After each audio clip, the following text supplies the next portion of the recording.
So I'm starting off with a sheet of 80mm MDF positioned centrally on my mitre saw. As you can see here, it overhangs the base by quite some distance, and that's so that I can fix it down at each end. I've also clipped off each of the 4 corners to prevent the risk of any injuries or damage to the jig.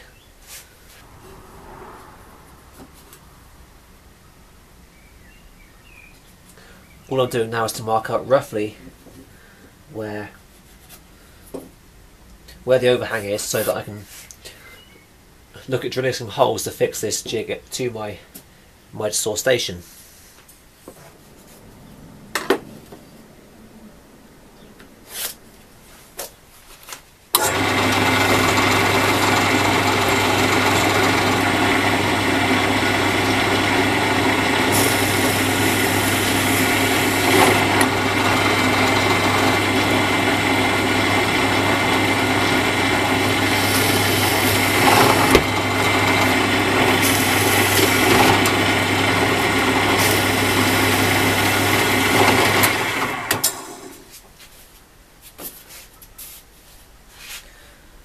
And after drilling those holes in the pillar drill, I now want to continue them through to the base of my mitre saw station.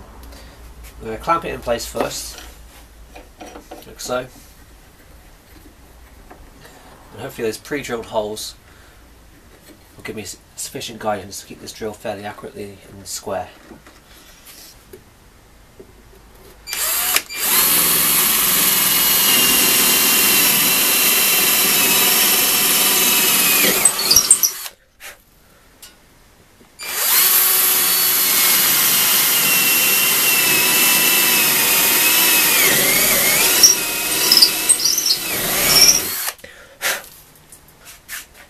I've drilled 8mm holes to take these 8mm dowels.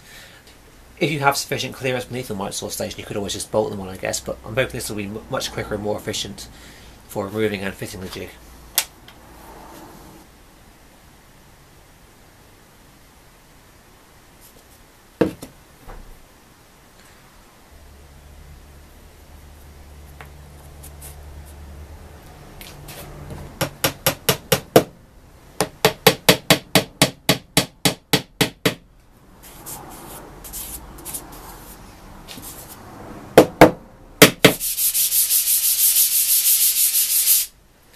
And while the glue's drying here, I'm going to go ahead and change my saw blade, because I normally use a 60-tooth blade for average general work, but for mitres I want a nice fine finish. I'm going to try an 80-tooth blade here.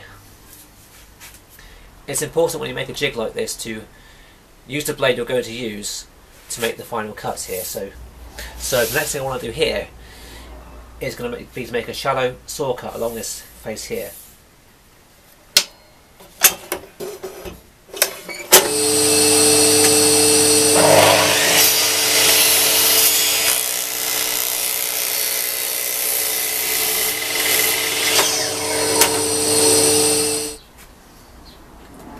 These are my 2 fences made from some scrap softwood 2x1 in section, and I'm going to screw and glue them in place. I'm using round-headed screws with washers because I find that sometimes with countersunk screws, as they bite down at the end, they can have a tendency to twist or pull the piece out of alignment. Now you might assume I'm going to position these fences like so that as I hold my timber, it'll be back in here. I'm actually going to do it this way, as that allows me even more space here for a wider workpiece.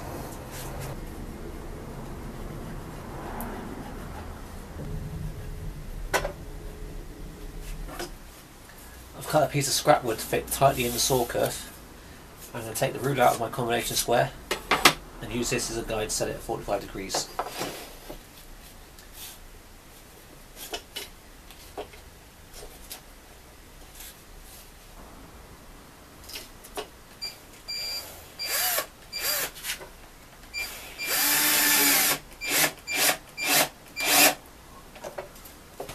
Double check before I tighten the second screw.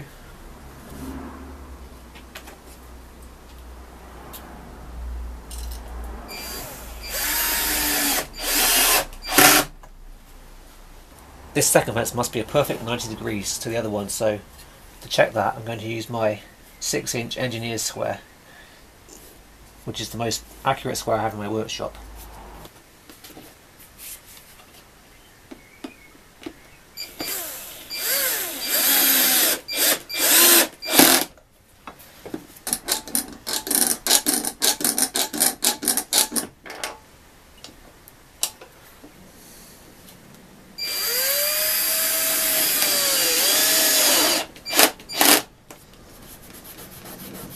And so when you come to use this jig, it's simply a case of taking the two components from one corner and offering them up like so.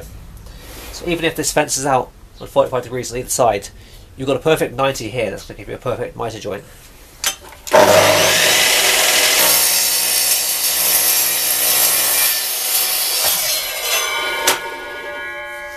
And whenever you're working to the right hand side of a saw, I cannot stress the importance of swapping your hands over. So you use your left hand to operate the saw and your right hand to hold timber.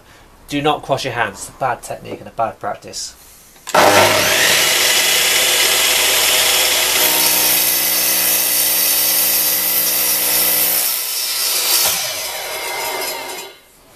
Which should give you a perfect 90-degree cut. And the main reason I made this jig is because I dislike swinging the saw around to 45 degrees on my mitre saw. It's got the indents and the positive stops and everything, but I just find it inconvenient. I mean, I have to swing my fence back out of the way, just that each time. And then again, I put it back to 90 degrees, I've got to swing the fence back over again and recut to make sure it's flush, and I've got zero clearance and everything. It just seems more convenient. I can just drop this on here. And if you have a saw where your indents, your default settings from the factory are not 45 degrees, then this is one way to overcome that. I've chosen softwood fences here for two reasons. The obvious one is that softwood is cheap, you know, so I'm making this once. I might want to refine it sometime, make some improvements, or make another version. But secondly, it's easy to screw into, so if I want to make it like a false fence for taller pieces, I would like to try and use this jig to make boxes and things like this. So having a piece of MDF here, a taller piece, fixed to the fence would allow me to get a cleaner cut with no breakout again. And also with a tall fence here, I put some clamps on here for a stop block and to get the repeat length for sides and ends. If I was to make one refinement right now, I'd probably put a kind of disposable insert plate around the blade here. Because the saw blade here I'm using with 80 teeth had a slightly wider curve than my 60 tooth blade. I want to thank you for watching, hope you found it useful. Please like and subscribe and I'll be back soon. Thanks.